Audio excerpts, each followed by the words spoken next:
everyone, Comic Reviewer here, this time reviewing on Despicable Me 2. Now, as you know, Despicable Me 2 is meant to be a 2013 computer animated comedy film that was released by Illumination Entertainment that also gave us the 2010 film Despicable Me, and of course was meant to be the second film in the franchise. Now, the premise of the film is meant to take place sometime after the first film.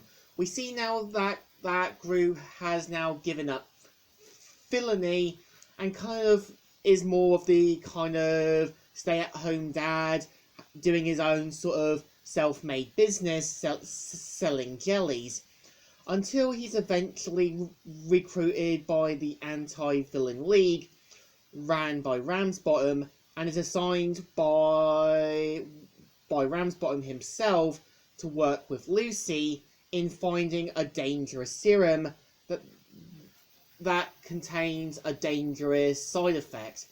As well as, over time, we see how Gru and Lucy bond. And you can kind of tell Gru does care about Lucy, and you can tell Lucy does slowly fall in love with Gru.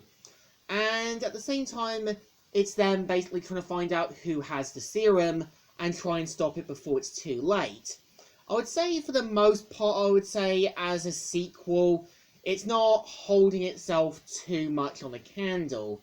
As you can kind of tell, Gru wants to kind of have a normal life again, but is later roped in by the Anti-Villain League to help them out. And personally, I wouldn't really call Ramsbottom a complete bad guy. Again, I don't think he hates Gru.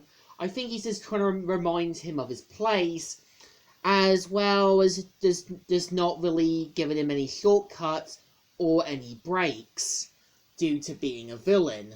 And I think the relationship between Lucy and Gru sort of works, but we don't get any more proper time with them as much. And again, I think if you had Lucy kind of coming to Gru's house after a bad date, and her sort of like getting to know the girls, it really could have worked. And I think with the whole Agnes storyline, What and the Mum could have worked, with Lucy and Agnes starting to get to know each other, which really could have worked.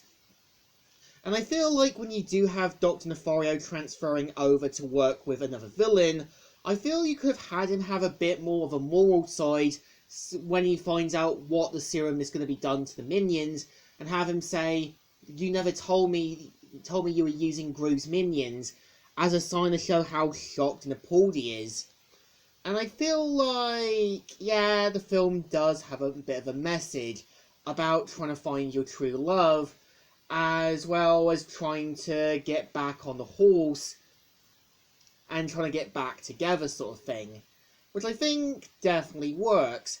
And I think the villain being played by Benjamin Bratt does work, as you can kind of tell he's a guy who wants to come out of retirement and do something big and epic.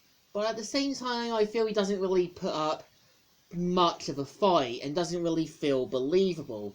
I think what made Vector work in the first film was that Vector was a bit more showing off. He always had one ace up his sleeve than Gru did, which I definitely think worked.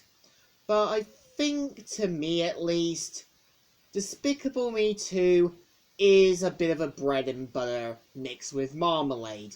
There's some good ideas, some things that could have been worked a bit more, but it's definitely still enjoyable.